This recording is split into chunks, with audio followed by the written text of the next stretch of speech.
Ephraim के पहाड़ी प्रदेश में एल्काना नाम का एक व्यक्ति रहता था। वह परमेश्वर का भय मानने वाला और विश्वास योग्य मनुष्य था। एल्काना की दो पत्नियां थीं, हन्नाह और पेनिन्नाह। पेनिन्नाह के बच्चे थे, परंतु हन्नाह के कोई संतान नहीं थी। हर वर्ष एल्काना अपने परिवार के साथ शीलो जाता था ताकि सर्वशक्तिमान यहोवा की आराधना करे और उन्हें बलि चढ़ाए। जब वह बलि चढ़ाता तो वह पेनिन्नाह और उसके बच्चों को उनका भाग देता था, लेकिन हन्नाह को वह दुगना भाग देता था, क्योंकि वह उससे बहुत प्रेम करता था।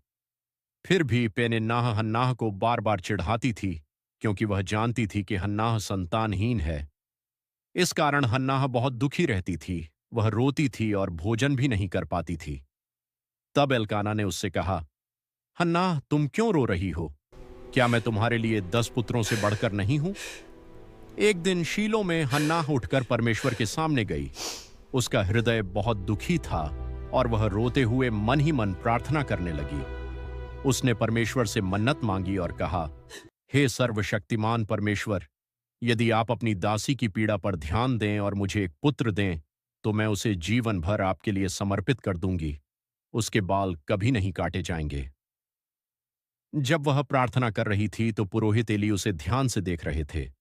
हन्नाह के होंठ तो हिल रहे थे, पर उसकी आवाज सुनाई नहीं दे रही थी। इसलिए एली ने सोचा कि वह नशे में है। तब उन्होंने उससे कहा, तुम कब तक नशे में रहोगी? इसे छोड़ दो। हन्नाह ने उत्तर दिया, मेरे प्रभु, मैं नशे में नहीं हूं। मैं तो अपने हृदय की पीड़ा परमेश्वर के सामने उंडेल रही हूं। कृपया अपनी दासी को बुरी स्त्री न समझें। तब एली ने उससे कहा, शांति से जाओ। इस्राएल का परमेश्वर तुम्हारी प्रार्थना पूरी करे। इसके बाद हन्नाह के मन में शांति आ गई।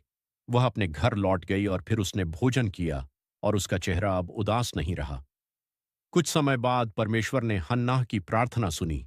उसने एक पुत्र को जन्म दिया और उसका नाम शमूएल रखा, क्योंकि उसने कहा, मैंने उसे परमेश्वर से मांगा है।